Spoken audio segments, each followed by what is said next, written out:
Blackwater Lake, shrouded in mist, a place of whispers. Locals spoke of it with fear, a place of shadows and secrets. They said it was haunted by a vengeful spirit. Some dismissed it as folklore, tales to scare children, but others knew the truth. They had seen it, the glint of its eyes in the moonlight, the ripple of its wake in the stillness. The legend was old, passed down through generations. It spoke of an enormous alligator dragged into the lake, drowned in a ritualistic sacrifice. Its spirit, unable to find peace, remained trapped.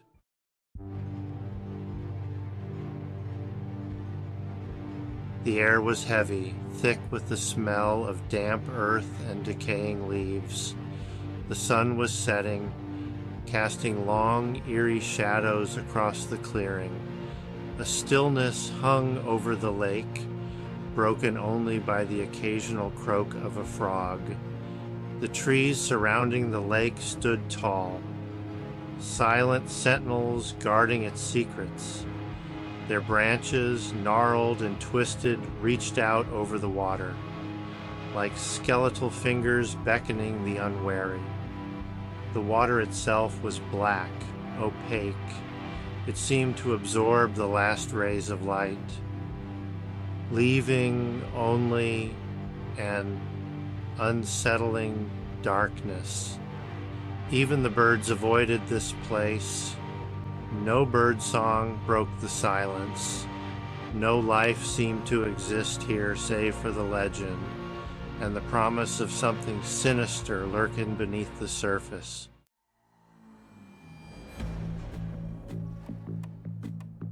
Long ago, the land around Blackwater Lake was different, lush, vibrant.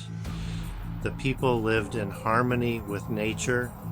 They worshipped the spirits of the earth and water, but their peace was shattered. A darkness fell upon the land. Crops withered, animals perished. Fear gripped the hearts of the people. Their shaman spoke of a powerful entity, a malevolent spirit dwelling within the lake. It demanded a sacrifice, the largest alligator ever seen. They captured the beast, dragged it to the lake's edge.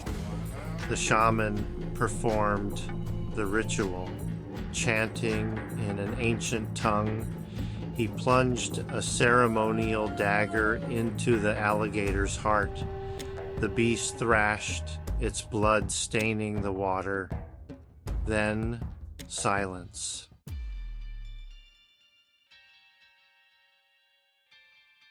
The darkness lifted. The land slowly began to heal, but the spirit of the alligator remained, trapped, enraged. It swore vengeance on all who dared to come near the lake. Its roars echoed through the night. Fishermen told tales of their nets being ripped apart, their boats capsized by an unseen force. Hunters vanished without a trace, their last cries echoing through the trees. The spirit of the alligator was relentless. It would not rest until its vengeance was complete.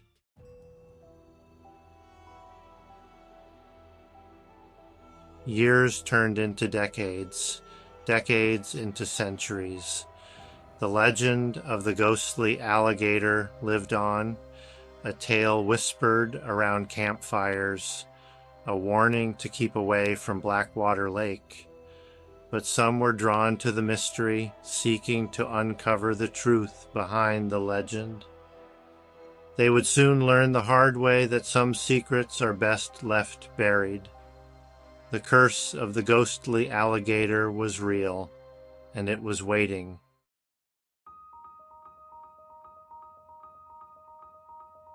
The old Jeep rumbled, coughing its way down the dirt road towards Blackwater Lake. Inside, 4 friends, eager for a weekend escape, unaware of the darkness that awaited.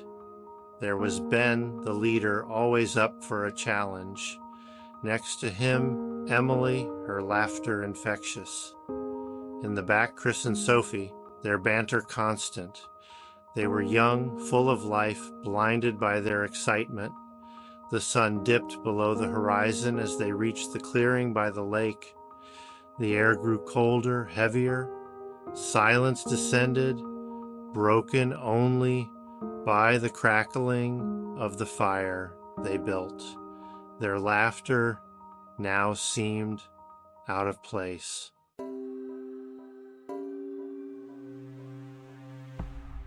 Nightfall. Shadows danced in the flickering firelight. The friends huddled closer. A chill wind whispered through the trees, as if sharing a secret. "Tell us the story again, Ben," Sophie urged, her eyes wide with a mixture of fear and fascination. Ben smiled. He loved a good ghost story, especially when he could tell it with such an eerie backdrop. He cleared his throat. "Legend has it, this lake is haunted," he began, his voice low and dramatic. "By a giant alligator," Chris chimed in, unable to hold back a laugh. Sophie shivered, pulling her jacket tighter. "It's not funny, Chris," she whispered.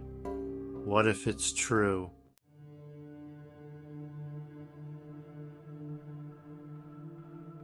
Section 3, The First Sign. Ben continued the tale, reciting the local legend with relish. He described the ritual sacrifice, the alligator's dying curse, the disappearances, each word adding to the growing tension. Suddenly a splash. They all froze. Silence. They stared into the darkness towards the source of the sound. "What was that?" Emily whispered, her voice trembling. Chris grabbed a flashlight, its beam cutting through the darkness, revealing nothing. "Probably just a fish," he said, trying to sound reassuring. But his voice shook a little. No one spoke. The silence stretched, taut, uncomfortable. The story suddenly felt far too real. Unease settled over the group. Ben's story now hung in the air like acrid smoke. A low fog began to rise from the lake, creeping toward them. "Maybe we should call it a night," Sophie said. Chris tried to laugh it off. The fog seemed to muffle sound, isolating them. Emily broke the silence. "But what if it's not just fog?"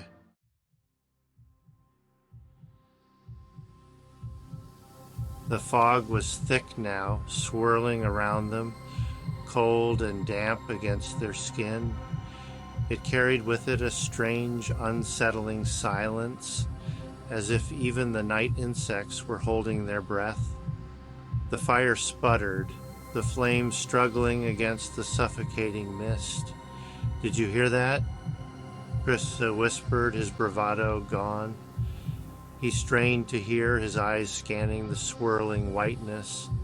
A low, guttural growl seemed to emanate from the heart of the fog, barely audible but undeniably there. It was followed by a splashing sound, closer this time, as if something large was moving just beyond the edge of their vision. "It's probably just a boar or something," Ben said, but his voice lacked conviction. Even he, the practical one, couldn't shake the feeling that something was watching them from the swirling, gray abyss. Sophie clutched Emily's arm, her eyes wide with terror. "I want to go home," she whimpered, her voice trembling. The playful spirit of their adventure was gone, replaced by a primal fear that settled over them like a shroud. The growl came again, closer now, a deep, rumbling sound that vibrated in their chests. Two glowing red eyes pierced the fog, fixing on them with terrifying intensity. A collective gasp escaped the friends. their breaths catching in their throats, a monstrous shape, vast and reptilian, its scales glistening in the pale light. Terror, raw and consuming, gripped them. The hunt had begun.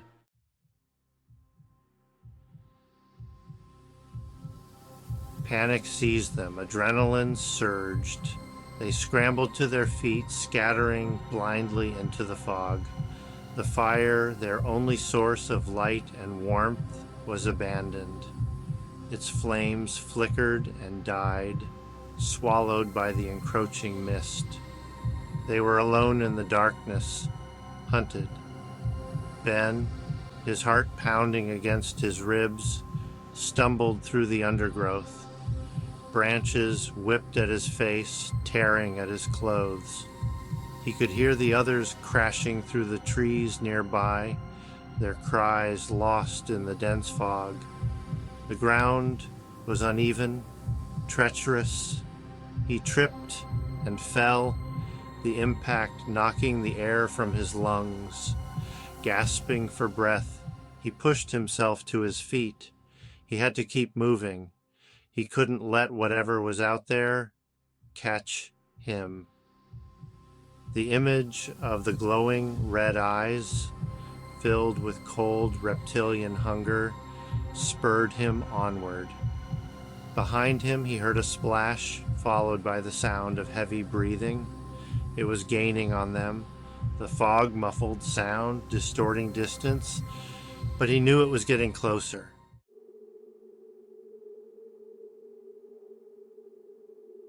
A flicker of light pierced the fog, a beacon of hope. Ben stumbled towards it, his legs aching, his lungs burning. He burst into a small clearing, the fog slightly thinner here. He could see the silhouette of the old Jeep, its metal glinting faintly in the darkness.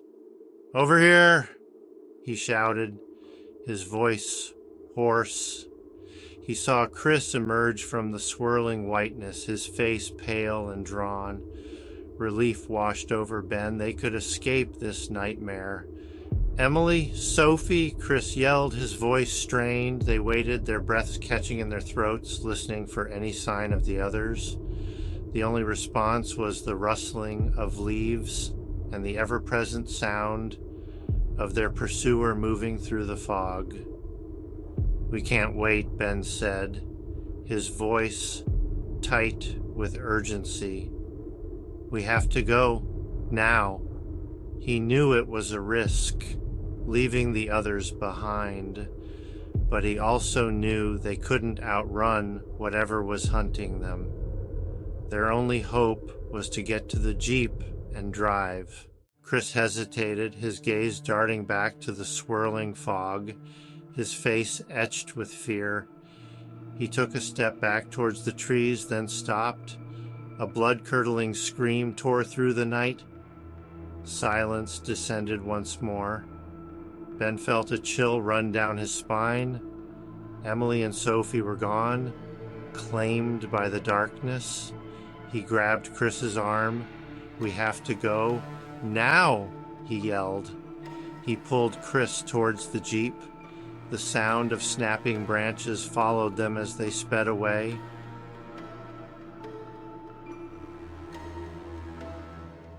The old Jeep raced through the night, away from Blackwater Lake, away from the terror that clung to them like the scent of decay. Headlights cutting through the darkness like a lifeline in a sea of shadows. They didn't speak. Words were lost to the raw fear that pulsed in their veins. Each bump in the road sent jolts of pain through their bodies, reminders of their desperate flight, of the screams that echoed in their minds. The weight of their loss pressed down, crushing their spirits. They had come seeking adventure, yearning to uncover the mysteries of Blackwater Lake. Now they knew the truth. Some secrets are best left buried. Dawn painted the sky in hues of gray and purple. as they finally reached the outskirts of town. Safety? Or was it? The terror of Blackwater Lake lingered, a shadow in their eyes, a chilling reminder. Curiosity comes at a price.